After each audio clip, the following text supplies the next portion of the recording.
Samantha हमेशा से सोचती थी कि उसके परिवार का घर साधारण था, कुछ भी खास नहीं। एक शांत पड़ोस में स्थित यह एक सफेद बाड़ और एक अच्छी तरह से बनाए गए बगीचे के साथ एक आरामदायक 2 मंजिला घर था। फिर भी जैसे ही वह एक दोपहर धूल भरे अटारी में घूमते हुए उसकी नजर कुछ असामान्य चीज पर पड़ी।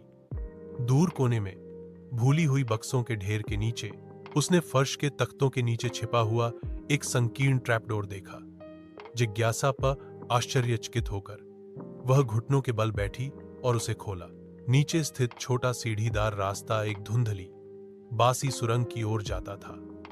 दीवारें पत्थर से बनी थीं और एक हल्की ठंडी हवा अंदर से फुसफुसाती हुई प्रतीत होती थी। दिल धड़कते हुए सामंथा सावधानी से नीचे उतरी, उसकी टॉर्च अंधेरे को चीरती हुई। सुरंग उसकी उम्मीद से कहीं अधिक लंबी फैली हुई थी।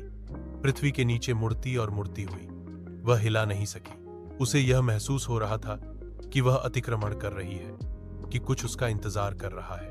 अनंत काल के बाद सुरंग आखिरकार एक छिपे हुए कमरे में खुल गई। दीवारें पुरानी किताबों की अलमारियों से भरी थीं। अजीब चमड़े से बंधे संस्करणों से भरा कमरे के केंद्र में एक पुराना डेस्क धूल भरे कागजात और पत्रिकाओं से घिरा हुआ था।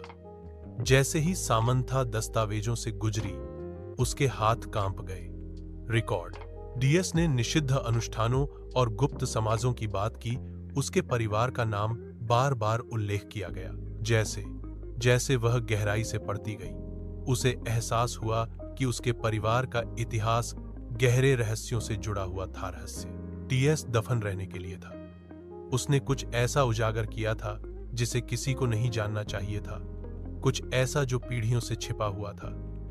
जैसे ही खोज का वजन उस पर पड़ा उसने सबसे हल्की आवाज सुनी। उसके पीछे से आवाज आई, एक फुसफुसाहट, धीमी और ठंडी। वह अकेली नहीं थी।